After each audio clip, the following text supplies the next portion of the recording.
Welcome back to Everything from None, Ireland's most Woebegone podcast. I don't know what that means, but it's sure it's a good word.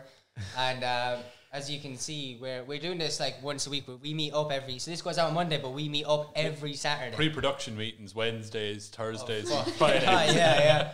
So it's like it can appear like that we might have like Justina, like she was on it last week. Yeah, I was here last week. Yeah. My name is Kieran today, though. Yeah, and we're trying to fool you. We all swapped our clothes around, trying to make you think that we do this consistently. Like, well, we do it consistently, but we do this twice a week every Saturday. I didn't change my clothes because I don't want to be a part of fraud. So yeah, Stevie's honest.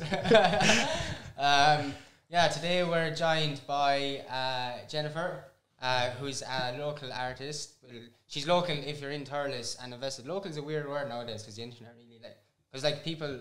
I don't know. Could still be local. I don't know. Never mind. Global artist. She's global artist. Technically, if you're uploading stuff on the internet, now you just global. What? Oh yeah. Okay. Our producer from Zimbabwe there fucking says we have to do the Angelas. You know how they are in Zimbabwe about doing the Angelas. But we do it.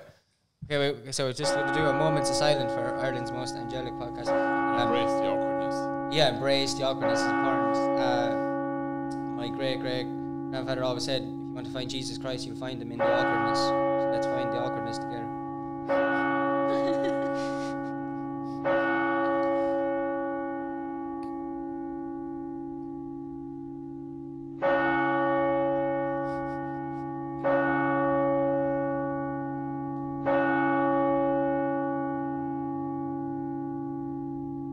Feel the stigmatic coming on. There's holes in my hands. Is that not the sound of the telephone ringing? No. Ireland's most stigmatic podcast. Oh yeah. No, it's still ringing. Is there any callers? I don't have enough ears.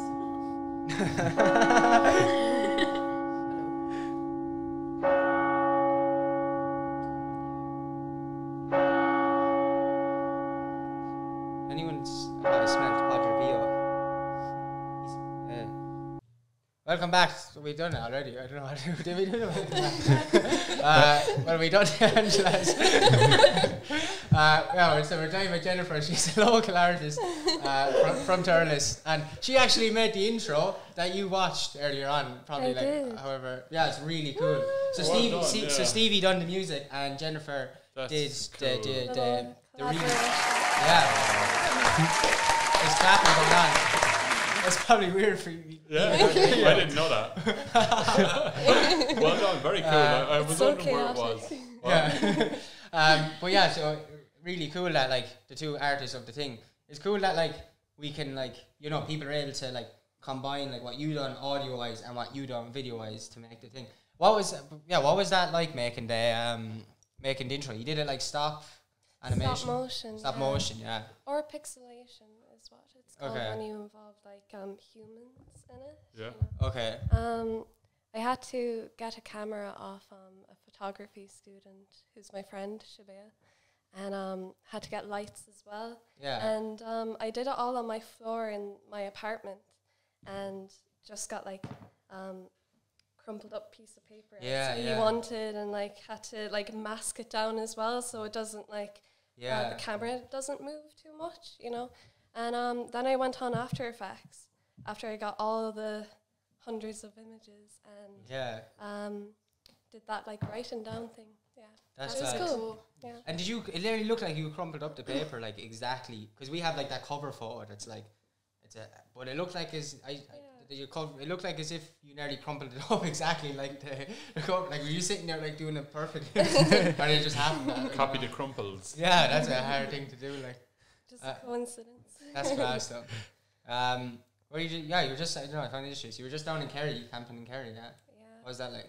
It was lovely. I got sunburned, so like I'm shedding my skin like a lizard at the moment. Oh yeah. And that can be good. Yeah, it can be. I feel like a new person. Yeah. It was lovely to meet like all the people. We were all outside camping, and we were by a beach as well, which was lovely. And I collected some shells that I'm gonna use for jewellery. That's class. Because I make my own jewellery at the moment. Cool. Oh, that's really it's cool. like a butterfly. That's lovely. What's that made out of? Felt. Felt? Oh. Whoa. That's Felt really cool. paper. And can people buy any? Are you making any jewelry to sell and stuff like that? Yeah, I do. Where would people buy it? My Instagram is Serendipity X Designs. Serendipity. Yeah. Serendipity is this what's like the, if we were to be like a serendipity based podcast, how would we put that? Like, welcome back to Ireland's most serendipitous, I think. Yeah. It means a happy accident as well. Oh, does it? Yeah, that's exactly what this is. I love that word. Yeah, it's really a very happy word. Yeah. And do you have like an Etsy as well? I do, but I don't really post on it, but I do have a Depop. You should. Yeah. Because that's a really cool place to actually find like things that people make, like, or paint or make jewelry. Yeah. Wow. For sure. But I like use all upcycled materials, so I try not to buy new things. Okay, So that's good. I literally rip things apart. I'm like it's like a cuter version of like Dr. Frankenstein, just tearing things apart and making something new. That's class. Because I've seen most people I've seen make homemade jewelry, they've used like polymer clay and stuff, where you do that thing where you just basically make a whole. You get like a whole, I don't know, slab, like a and you sheet just of it. and you just paint, paint the whole thing, and then you just cut shapes out of it, and that's all your designs kind of match, but they're slightly different. It's like I didn't know you could do it until I saw loads of people on Twitter. And I was like, this is insane. You have to actually put that stuff in like the oven as well and cook it for a while, because Roisin does that actually. Yeah, Roisin's really good at that actually. Did you do that in Thurles? Do you know? Is it based in Thurles? No. Do I do it? Yeah, Thurles. Yeah, I do it in my bedroom. Oh, cool. you live in Limerick now, or you moved I moved back to Thurles for the summer, and I'm moving back to Limerick in August. All right.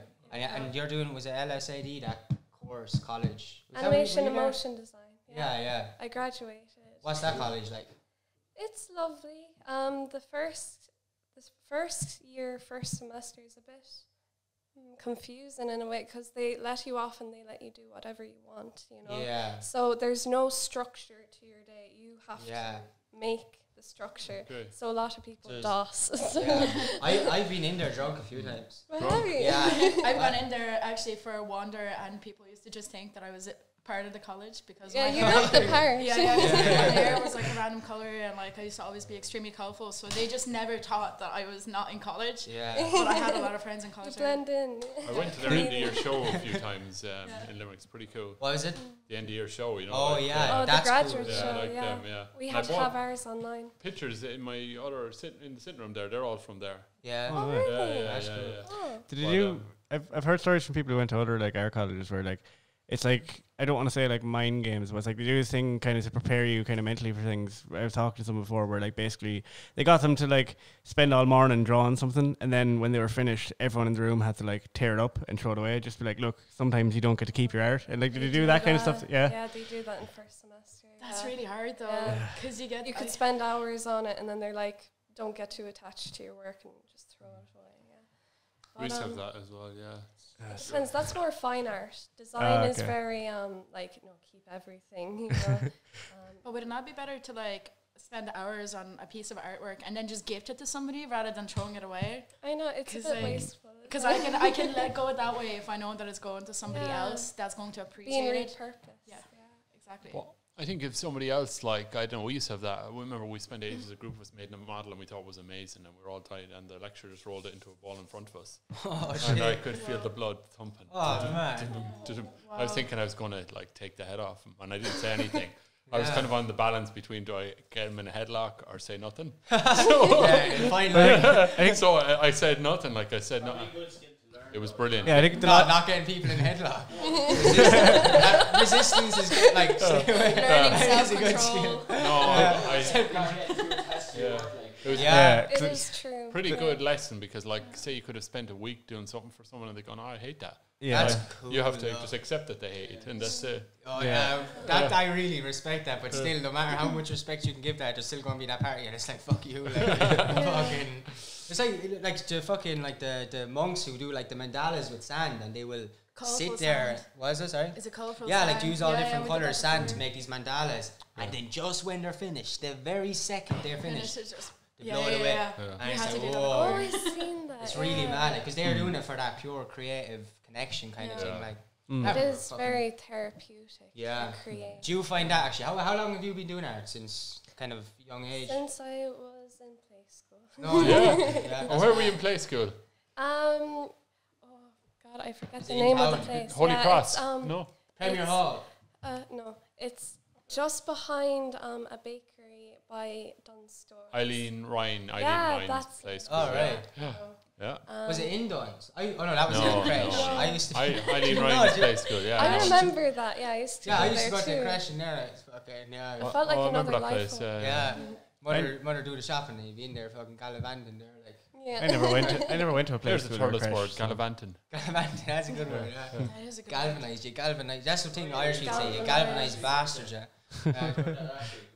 Galvanise. Yeah, last week we were talking about Thurles. That was last week, wasn't it? Yeah, sorry about that, we forget, it's been so long. But yeah, what were you saying? You've never been in a... I never went to play school or crash, so I've no... Not that I'd remember anyway if I went, but I've no experience knowing what actually it's like. I didn't go to preschool either, but I went to like a youth centre. Also, I was in Lithuania, so I mean, the living there is completely different. I was in a play school for about 5 years. I couldn't get out of it. Why? My mother had a play school and it was in our house, so I just arrived down when I was about 2. That was it. I thought you meant like you'd glued yourself to the floor. So the kids do that. So did you specialised in animation, was it, in your course? Animation and motion design, before I went to college, I wanted to do like art therapy. I still kind of want to do it. What's that consist of, like art therapy? You basically, let's say if you were a patient of mine, you would come in and let's say if you were a child, and children can't really communicate their feelings. They don't have the language, so they could draw something, and they become really, it's almost they're mesmerized by what they're doing, and you can try to dissect what they're doing just by analyzing the page, and it's kind of a thing where you have to come up with the meaning behind the work, But why did you use those colors? Why, like, red is like an angry color, while orange is a very energetic color and yellow's happy. All that kind of thing. But like I used to do like art as a therapeutic kind of method. It really helped, like kind of realize my feelings, It did really help. Do you have a favorite color? Asking an artist. This is a good question. I never asked this before. I don't think it's color, but I like the pearlescent. Where it's like a purple and like blue, and it's really shiny. It's like Beatles would have that. That's such a petrol.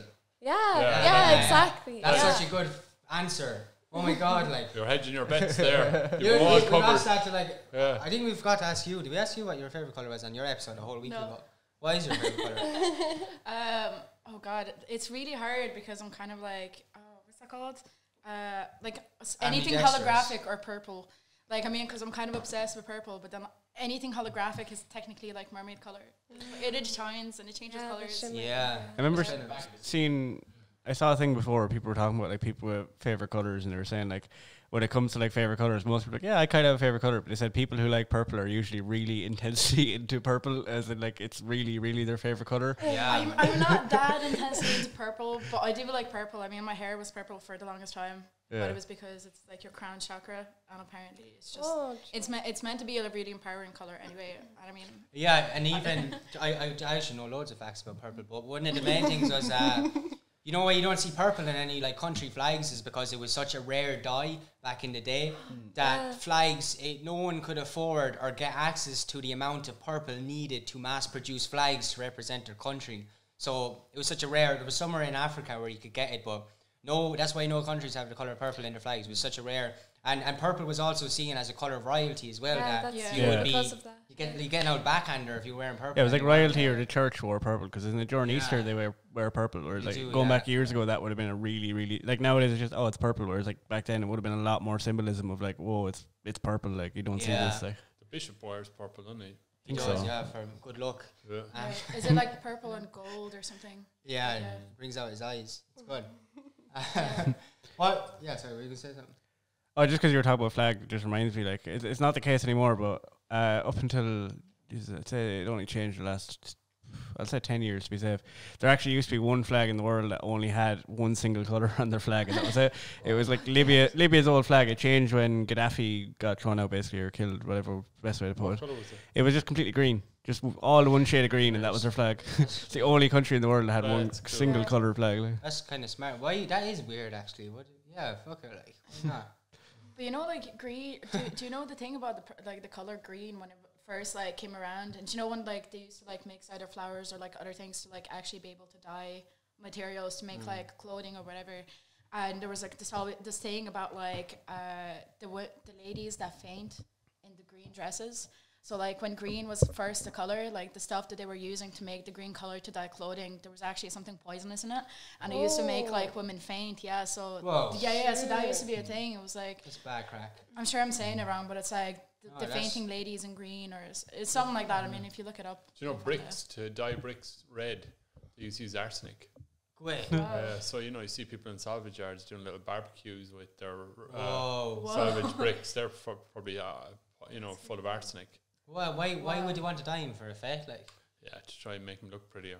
Yeah. That's mad. I can never understand. Do you like? Same reason people dye anything, like just to make it different. Look nice. So O'Connell Street now in Dublin used to be an old brickyard along the left hand side up past the GPO. Yeah. Okay. And all the ground along there is contaminated with arsenic because that's what they used to dry out the bricks. Yeah. That's very mad. As an architect, do you like red brick buildings? Yeah. Really? Yeah. Some of them. I like red bricks. It depends on, but you know, like those like the mass-produced red brick. Like what? Hawthorne. Yeah, I don't know. They're concrete bricks, though. So there's something else. Kind of. I don't like concrete bricks so much that are painted red. They have to be clay bricks. I get annoyed. Like, I feel like they're trying to be smart. I remember. It's like cheating, you know. I remember watching, I think it was Dragon's Den years ago. There was a guy who had an idea where he was making like basically giant Lego bricks, and they were made out of like this type of like recyclable plastic where it was flame retardant as well, so it couldn't catch fire. You stuck it together with cement, and it was like really cheap to produce. They didn't go for it because he didn't have a prototype. He just had like the paper, but like just the idea of seeing like, I'd love to see like architecture just built out of Lego bricks. It would just look so cool to see like a giant building, just Lego house. Like, how cool! Yeah. People got really into that like for a while, and they were just doing like mass sculptures just made from Lego. Yeah, that was massive. There's a guy that actually, I think he has like, I think maybe his house is a bit of a museum now or something, or he actually rented a place where he actually just builds giant like Lego sculptures, and people actually go to see that stuff. Like, I've seen people fill in cracks in their wall, like if it was cracked around the window, they fill it in with Lego, and it just looks so cool. That's class. Like, would you ever do that now? Would you be loud or Lego? Yeah, if there's a crack in the house that you designed. He was an architect for context. There wouldn't be any cracks in the house. No. It's because he's the architect. This episode is sponsored by Use Architecture. Guaranteed no cracks, we swear. No cracks for your money bag. That's good. Wow. It's a funny slogan. What was it like? I don't know. Like growing up in Thurles, did you find? I don't know. Did art like? Would you find like that you could relate to others with art growing up in Thurles? In some ways, yeah. Yeah. But usually I was more of a recluse, you know. I was an introvert. I still am, you know. But because that could be kind of common with people. Like I've definitely, whenever I've been at like stage where like really into art, definitely, you kind of, because it's hard to, you definitely would be more kind of zoned in, and that's nearly like why it's like so meditative. It's like escapism in a way. Yeah. But you tend to zone out, especially if you work on a project that's like, just say like I often find myself like just starting to like paint or something, and like 8 hours go by, and it feels kind of like 5 minutes or something. It's like and a then time you're like, capsule. Yeah, it's really crazy, but it is like it's really meditative. Yeah, I was trying to say that. I was like trying to say that word too. It's like meditation. Meditative, yeah. It's nice. It's nice. How would you like compare art college to like doing art in school? Because I know, like, I remember my art teacher in school used to always make a point of saying to us that like what we were doing was art based on a syllabus and not an art class. That it's like we couldn't just kind of do what we wanted because it was a set syllabus, and if you didn't have perspective or you didn't have the right composition, you just lose marks. Yeah, whereas you in kind of college, had to follow the book. Yeah. In secondary school, it was very literal. Like you had to do, like you have to shade this, you have to use like, you know, whatever. materials. But in art college, you really have to be different. You know, you have to really think outside the box. But like, there could be people who would put sticks together, assemble them in a certain way, and like, it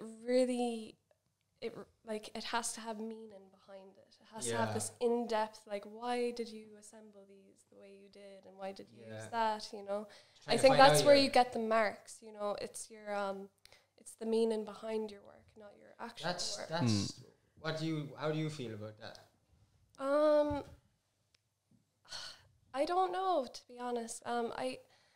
It depends how much thought went into the process of like experimentation and all that, you know. Yeah. But that's why I went down design, you know, because it's like everything is like more kind of clarified. Yeah, you can, like, with animation, you could tell a story or convey a feeling, you know, and I prefer that type. Yeah, because I think when people focus on like the whole thing of, oh, you need to explain what this is about, it's like that's kind of taken for granted that just because someone's good at art, they're also good at like English or like linguistics. But like, just because someone can't explain what it means doesn't mean it can't evoke emotion or something. So you could have someone who can't explain what it is, but they could evoke more powerful emotions than someone who could talk for an hour about what it means. Yeah, you're right.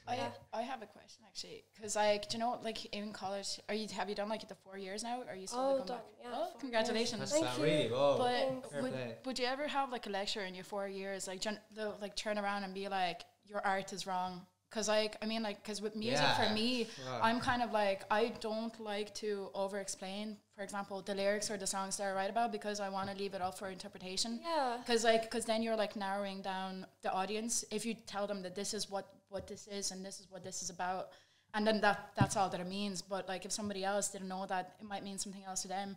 And I find it's the same with art, you know, like paintings or whatever. And you're like, you know, when you actually look at something like Francis Bacon or something, and you're like, whoa, because it's kind of like, it's a bit more like abstract for your interpretation.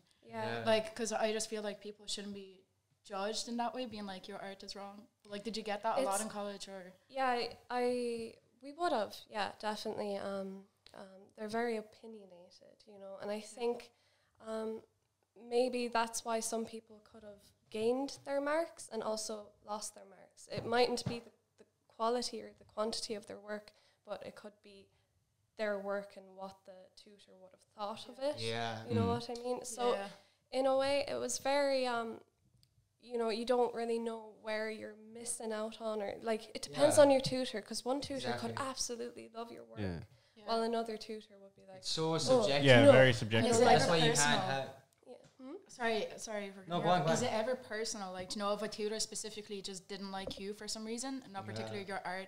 Because I find like sometimes like teachers can pick it like that as well, and it's like, you're just picking on me because you might not like me, but like maybe the art is. There would be cases in the college where that would happen, and like, I don't know. Hard. Yeah, it's I love watching people and watching the dynamics of these situations. And one thing I did notice is, if say that you watch the lecturer and the student reminds the lecturer of himself, he's doing well. Yeah. And if so, you'll notice that their favorite one is the one that's very similar to them. And it just goes like that. So in their mind, they're remarking themselves and going through their own college. That is funny. That's very true. And the other thing is, so if you're being created by someone or whatever, they're not exactly always marking you either. They're marking themselves. So you go, God, I learned so much from this. I really feel like I've come on a lot. You know, so you're praising them, and it just it's there's so much psychology in the whole thing. It's nonsense. Yeah. There was a lot of the arsery in the so I feel like there was a bit of favoritism in college with the teachers and the students, but you know, I think you would get that absolutely everywhere. Exactly. That applies in all courses, I think, as well. Like I remember me and one of the lads, Dara, we were doing this outdoor activity instructorship course, and like, I don't know, we were both doing it because we love like rock climbing, kayak and all that stuff. Then we started doing things that maybe the instructors wouldn't have done, and then it becomes a bit like, oh, you shouldn't do that kind of thing, like, or you know. And I always got the impression it was because they didn't like, they do it. I was like, that you shouldn't do it. What kind of things, like? Well, but some, off the cliff? So that's what I was going to say. So I will say some of them No, I'll be honest, like some of them, like it was definitely what we were doing was dangerous stuff, but some of them were like, so you could tell though, is what I'm getting at, right? You could tell when someone was doing it because they were concerned for our safety, or when they were like, because you were having more fun than we had, is it? Yeah, I don't know, maybe like it's, but like there was one for he was like, look, I really shouldn't think he should do it. But like, and he kind of knew we were gonna fucking do it. Like, it's not they were gonna say it. But so he was like, fuck. So rather than just being like, no, if you do it, you're stupid. Because that's what they were saying. Like, if you do it, you're stupid. Which it may be, but like, but at least like as an instructor, like if you know these kids are gonna go and do this, you should just give them the best advice you can. And one guy did, like, and that was really cool. And no, I don't know. Sometimes I think about that, and what we were doing was silly. So I don't know, whatever. But like, it was definitely an example of. It's up to interpretation. It depends on what it is. There's a different team painting and climbing things you shouldn't climb. Yeah, because like with art, I just feel like there's no real limit. Because like it's blank canvas and you should be able to express yourself. Like you were saying with like the art therapy and whatever, it's like it's about expressing yourself on page or canvas or whatever, and it's supposed to be personal to you. But like, damn, I don't think anybody should tell you that like what you're doing is wrong. I think that's wrong. Unless it's constructive, like constructive criticism. There's a difference between like exactly. criticism and then constructive criticism. You know, this is what like there's some people that are just really good at like kind of post-rationalization. They aren't thinking of anything when they create this thing. It looks cool. Yeah. And then let's make up some bullshit story about it. I was going to say that, like, if I, like, that's, it's so true, like, if you get, like, if you look at, like, I was going to say that a minute ago, like, it's so subjective that if I paint a painting and it's a red square and someone comes over and I'm just looking at my piece of work, this red square on the wall, and then someone comes over and is just like, oh, what's that? Like, it's a bit weird. I was like, oh, it's painting I done, and they're like, they're kind of looking at it as if it's meaningless stuff, and then you just, like, staring there. Yeah, my dog died when I was 5, and they're like, oh, I see it now, I really see it now. That was the box I buried him in. He's behind that painting. It reminds me of there was someone who was trying to show that like how subjective art can be and how much people can find meaning in something that mightn't have been intended. And there was like some competition or something where like loads of people entered artwork, and the one that won, like people spent ages just talking about, oh, it means this and it means that, and it's really thought invoking and all this, and they invited the artist out, and it was literally a monkey with a paintbrush, like, so it was like they just got like a monkey to paint this thing and they submitted it, and like people put their own meaning onto it, and I was just showing, look, sometimes it's okay for you to find that meaning in it, but don't pretend like that has to be the case. Like, it's like if your joy in art is to look at something and find like an essay out of it, and that speaks to you, that's fine. But at the same time, it doesn't mean the person who originally did it thought that. Like, both opinions are valid. Like it's the whole point of art is to bring out emotions. I also think it's not for the artists to like some musicians are very good at not telling people about what their music means, but then others are like some of them would write a song and then someone say this, like someone who loves them could say like, oh, this is about this, it makes me feel like this, and then they might say, no, it's not about that, it's about this. Right? It's like, but I don't know, I think your job as an artist is to allow people to feel what they feel. Be open-minded. Like, and not be like so like and you want people to relate to you as well. Yeah. Even if they relate to different things, like the one thing that people have in common is either art or like music or whatever it is that you're doing. Would you end up with like heated debates down there around crit times or anything like that? No. Did it get hot and heavy ever or anything? No. I couldn't imagine you angry. Did you have to get anyone in a headlock is what I'm asking. No, I'm very passive. Like, if a tutor was ever like passive aggressive. Like if they ever didn't agree with anything I would do, I'd still do it. You know, like I wouldn't want to change my idea just because they wanted it a certain way. Like even with my final year animation, I think one of the tutors just wanted to change everything about it and make it really not even complex, but kind of like make it something that it wasn't like something different to what it was. A different message altogether. That's weird. That's so weird. Like, but then like they should just do their own project. Like, it's like don't start like messing with my. Like there would be people who would have characters let's say, in an animation, and he would sit down and be like, and what if they all died? You know, it's something so dramatic and just, not necessary to the story, you know what I mean? But I like that though. It kind of opens up all opportunities. Oh God. Yeah, that's funny. What about I don't know. I suppose. Have you any I don't know. It's very. Have you any? Have you anything for me to ask? Have you used an art in specific ways? It's a very generic question, but sometimes it can lead to good conversation. But using art in times of need or whatever, or has it always just been this neutral kind of thing, or? Yeah, when I from the experiences I've been through in life, might be bad or happy experiences or whatever. Yeah. I would lean to art. It's funny because creativity, it's not a constant thing, I don't think. Yeah. It's not you can't just channel it immediately, because then we would be creating all the time. It just seems to come to you at the most random times. And I like to think that it's some sort of entity that visits you. Do you know what I mean? Cool, it's like a little friend that sticks around for a while, and the type that keeps you up at night.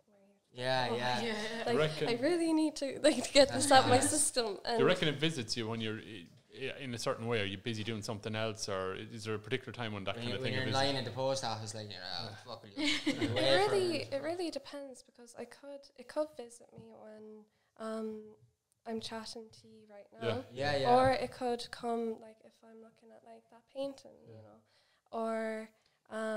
It's very or just out of nowhere, I could be walking somewhere and then all of a sudden this explosive idea just comes into my mind. Yeah.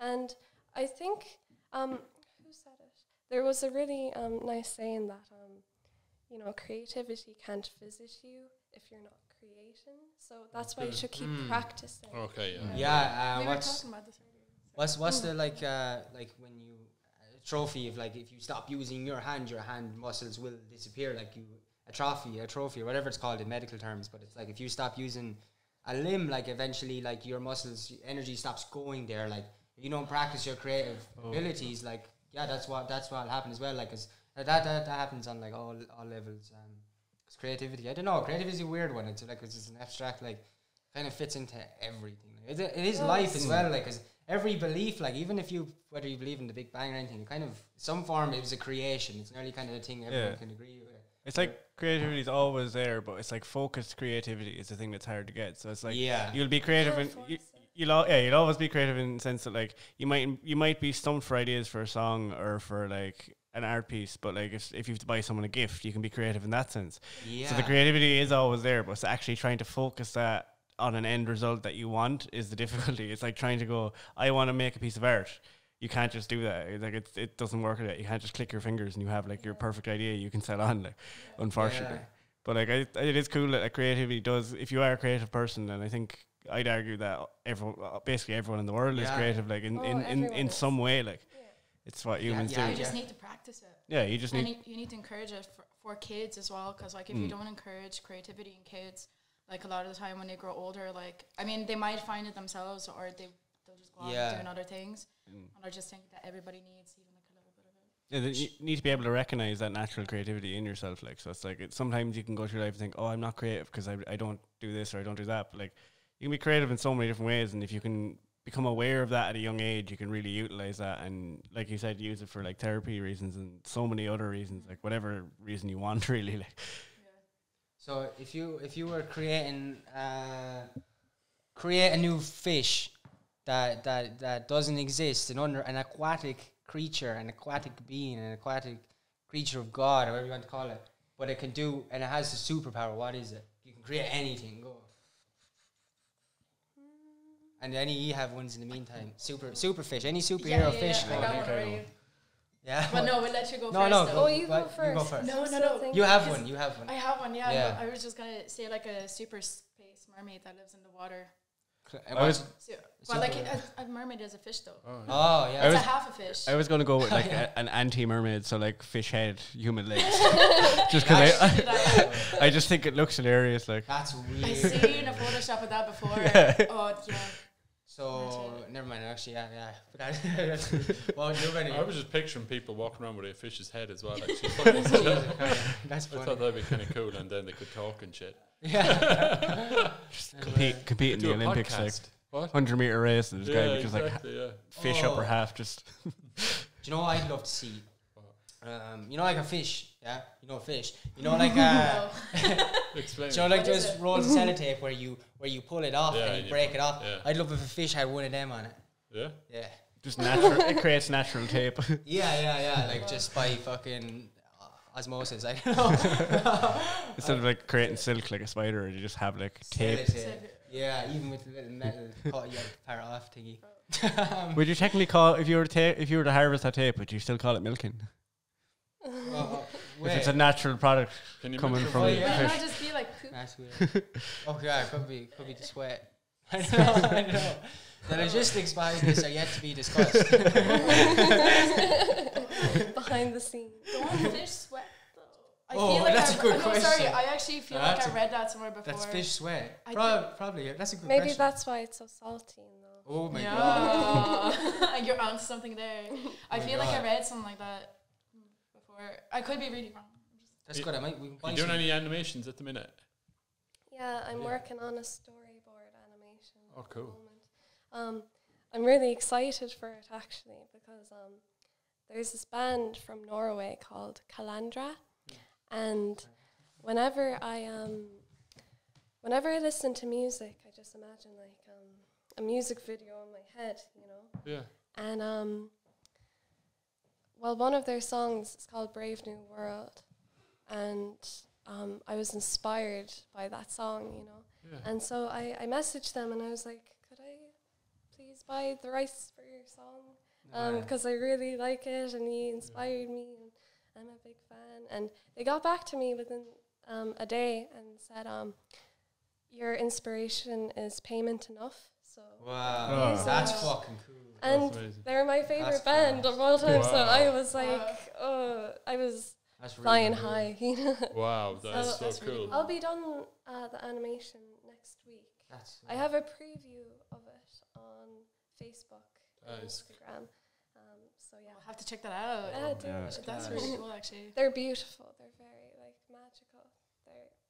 I don't know, something about Norway and Norway is like the most expensive place ever. But it's so the beautiful. Quality of life. I'm from Norway. Are you from Norway?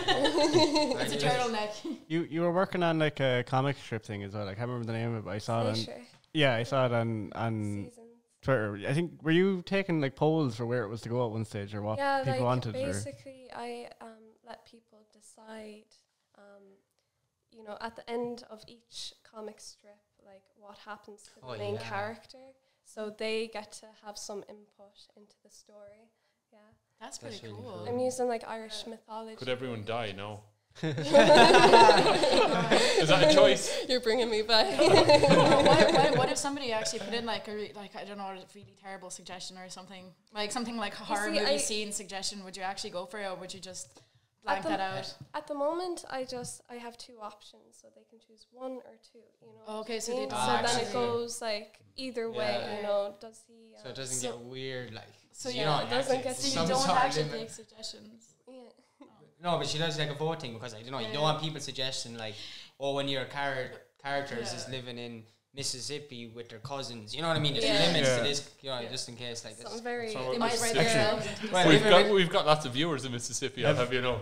Have any? Look, I like my cousins. Just Mississippi. I like Mississippi as well. It's good. The whole suggestion. Crocodiles. Shout out Mississippi. The whole suggestion thing remind me of. Do you ever hear of? There's a guy called Jim Painted. He's cool. It's so cool. I think so. Yeah, he does like prints and stuff now. But basically, what he does is like, people put in Facebook comments of what they want him to draw, and it can be as strange as possible. And he'll pick whichever one he thinks is best. He'll make it, and then and he does it all in Microsoft Paint. So like one of them was like he did like it was like Rainbow Road from Mario Kart, like the track. It was that, but it was like Brian Blessed, the English guy.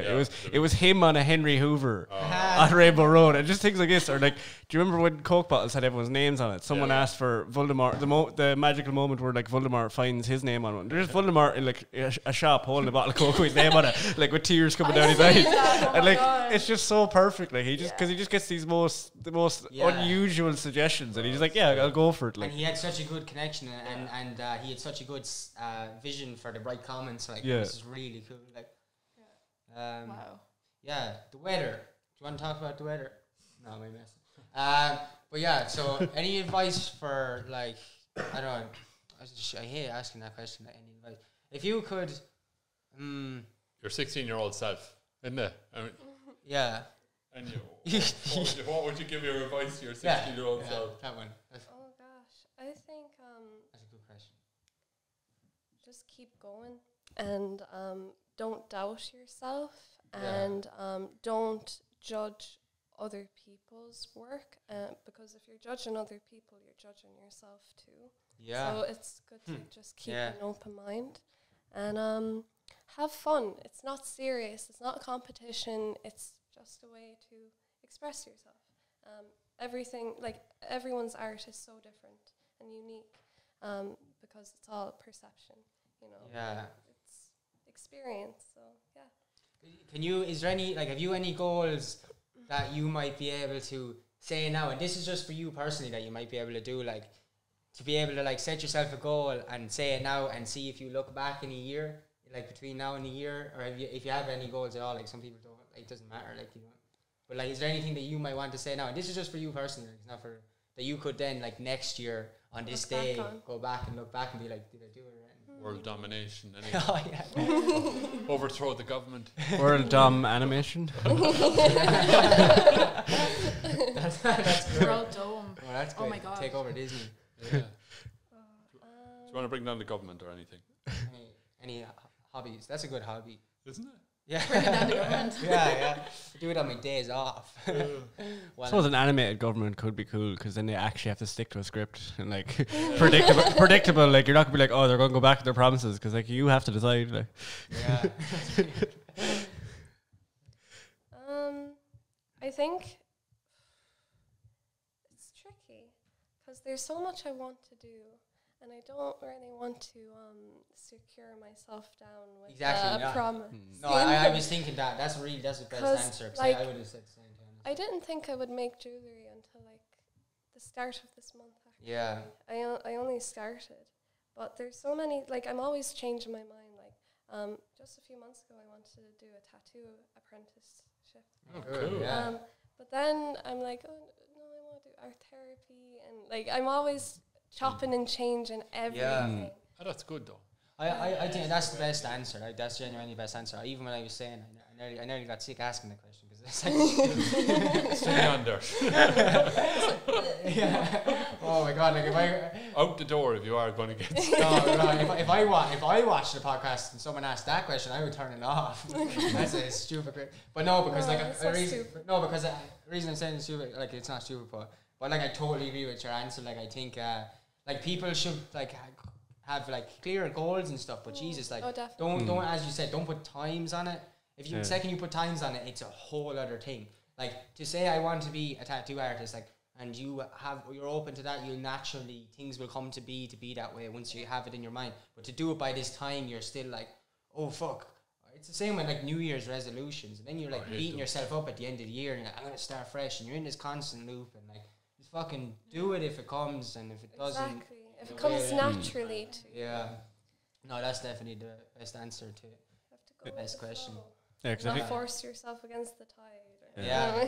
Because like if you kind of confine yourself too much to say I'm doing this one specific thing in art, it's like I don't know, it'd be like the equivalent of like learning an instrument and only playing one genre for your whole music career. It just you'd get bored. Like it's like no matter how much you love something, you're going to want to like go, oh, I want to try this thing, and like it's like I would have talked to people or like kind of heard of people who like went to college in art to do like one thing. Like I remember one of my sister's friends, like she would have specialized in textiles, and now she's a tattoo artist, which is like completely different like to textiles. Like so it's like it is mad how like people could like enjoy something for a few years and go with that and then go, no, actually I want to do this. Yeah. So it's better to keep it open. Like you should devote your life to one thing, one profession. I think you should branch out and try different things. You know, like I don't know. I think at one point I'd love to do dog grooming. You know, I love animals so much. I want to just you know feed my mind with so much. You know, there's a lot of like not limit myself. So there's a lot of like a person I'm living with.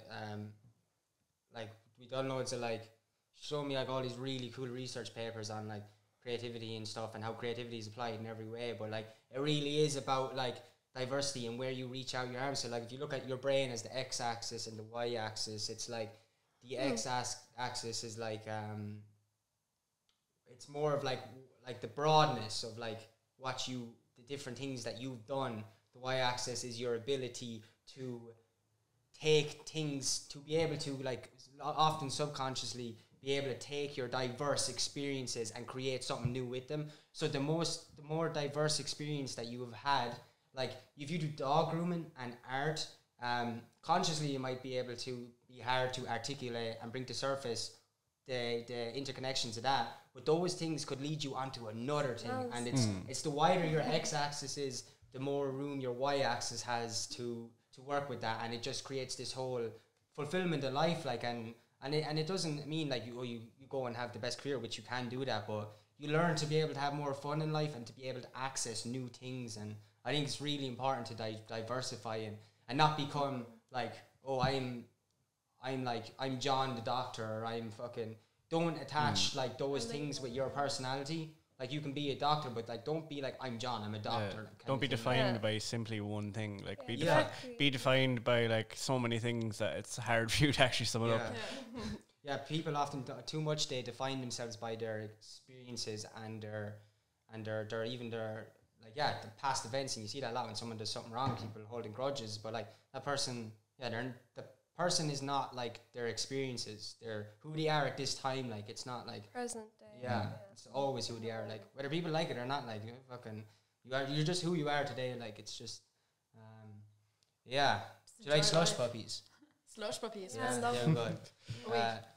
Slush puppies. They're like what? Flavored ice. Are you talking when you about put like that's all slush puppies are. Yeah, flavored ice. Like. And ice creams. They're flavored. Wait, are you talking about like slushies? Yeah. Why did you call them puppies? Where? Slush Puppies is one of the brands. It's a brand, yeah. You can get it in Neeson's. Yeah, alright, I didn't know that. I think slushy. I didn't know that, I'm sorry. It's like the whole Hoover vacuum cleaner thing. Like it's like the same thing, but what's going on there? Well, like Hoover is a brand. No fucking way. And vacuum cleaner is the actual name. Fuck off. Is Henry not my x-axis? Well, I don't know if I don't know if Henry the Hoover is the Hoover brand. I think Hoover was an older brand. Yeah, Henry is just Henry. He's a little weird. Because he's got a whole family. He gives people the side eye. And like my guess would be that the original like Hoover was I don't know this for a fact, but it's probably just named after someone's surname, because Hoover is like an American because there was like a President Hoover and stuff. But aren't most things named after people's names anyway? Yeah. Especially if you create something or invent something, it's like you stick your name on it and then it just becomes a word. George Foreman. I'm George Foreman. I gotta name all my kids George Foreman. Yeah. It's one of my favorite facts. Like he has like I think it's 5 sons named George. Cool. And they each have a separate nickname, so I don't get the point of it being called George. So is it just like George 1, George 2, George 3? I can't remember. They all have like a certain nickname. I looked it up before, and I wouldn't believe it when someone said it to me, so I had to look it up because I was like, "There's no way you named 5 kids." So like people like us would be talking about it on a podcast. Yeah, it's free promotion for George Foreman's. Not that there's many people out there who probably don't know what a George Foreman is at this stage. Right? Thankfully, George Foreman wasn't Christopher Columbus. He would have went over and called America fucking George Foreman. Well, yeah, he named Georgetown. Every town called Georgetown. Messer. Anything? I think we want to finish off now. Have you anything that you might want to say about anything before we finish off? I think I'm okay. Yeah. I don't think I have anything people without forcing myself. Yeah, that's good. Where can people find your artwork? It's in social media. Yeah, Serendipity X. Signs. Yeah. Okay, Serendipity X on Instagram, and is that what it is on Facebook as well? I only have it on Instagram, but my other art page is like JRK, which is like JRK. JAYORKAY. Oh yeah, so yeah. That's on Facebook as well. Jennifer Kelly Art is on Facebook. Yeah. Class. Yeah, definitely check out Jennifer's stuff. She done the amazing intro, and she's done a really cool story. I think you are a great storyteller, but I definitely see like not just your abilities as like animation, but I definitely see you being able to tell really cool stories, and I don't know in the future like. Oh, thank you. Really cool. I really appreciate it. And yeah, stay diversifying. If you want to clean snooker balls, like stay whatever. I think snooker is like one of the only color coordinated sports. Fuck off. Is it? Wait, let's talk about it. Actually, yeah. Pool is 2 colors, so it's Oh yeah, I suppose. But snooker is. But that can be color coordinated. Oh my god. Unless there exists like a competitive paint by numbers out there somewhere, like. Probably is. Tetris. No, that's shape coordinated. Because the original Tetris would have been on the old Game Boy, so they all would have been the same color. No, I wouldn't be putting on the shapes. Really? Yeah. I just always remember them being like colorful. Oh no, I have like I had the old Game Boy where everything was just kind of a weird greeny brown and a darker shade of greeny brown. It just doesn't. I think everything was basically khaki. Like. Yeah. 4 in a row. Oh yeah. Connect 4, yeah.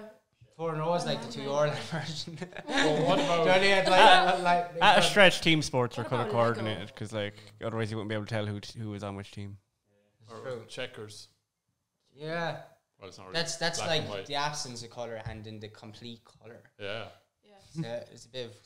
That's a controversial, opinion, that's a whole other podcast. Next week, if you want to find out more about colourful sports, find out next week here. Using checkers to explain yin and yang and Buddhist philosophy next week on the podcast. Cool.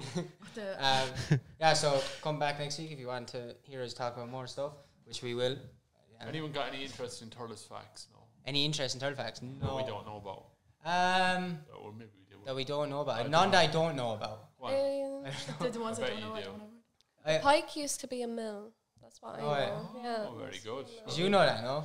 I knew it was a brewery stores. Yeah. Where the pipe chipper is. Yeah. Yeah. Ryan's brewery stores. So, have you any facts about Thurles? What did I see? You know the castle up the top of the square? Yeah. There used to be another one to the left, a round tower. Oh, right. No. Fell over in 1930 something. Isn't the only thing I know about, most people probably know, is like I think Thurles is named Thurles because of the castle in the car park, because Thurles comes from, I think it's Fort, and it's Thurles Eli's Fort, and basically Eli was like the Eli Fogartys or the Eli Ogartys owned all the land around here. And the same way, like if you look at the Irish for the Devil's Bit, it's Barnan Ela, which means Eli's Gap.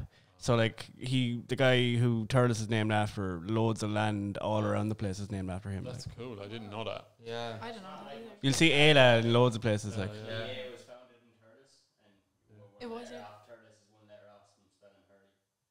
Oh, no, that's really cool. That's actually class. Wait, just in case anyone didn't hear, what is it? Thurles is 1 letter off from spelling. Thurles is 1 letter off from spelling Hurley, and Thurles is now the GA. Yeah, Hurleys. It only meant if a T was a Y. Yeah. If we were called Thurles. And and that's actually another reason why Thurles actually has the 2nd biggest stadium in the country. Yeah. So the first one will be Crow Park, and then Semple Stadium is the 2nd biggest one, because I think they stopped people from playing GAA, and then eventually it came back here. So that's why like Thurles and Tipperary are like really proud GAA people. Yeah. Actually, we have to, and Thurles Fresh Milk got them. And Thurles Fresh Milk. I remember something else about Thurles. If like Thurles, as far as I know, I could be mistaken this, but like I think it's the only town in Tipperary that could become a city by the current standards of what constitutes a city, because you have to have a cathedral, as far as I know. Yeah. And Thurles has the cathedral in the Cashel Emly diocese, so like. We have a Tesco. Yeah, so I don't know. And Kebabish. I don't know if they'd have to change the name. And they deliver. They might have to change the name from Thurles to Turmore, like when it gets bigger, but like. Okay. That's interesting. Do we start a campaign? Oh my god! Right, we're gonna go now and go. Which Thank you for having me. Yeah, sound for coming on. We're gonna go now and change our jumpers again. Yeah. See you next week. What are you talking about? That's my jumper. We actually do 6 in a row. We're Video is going to end now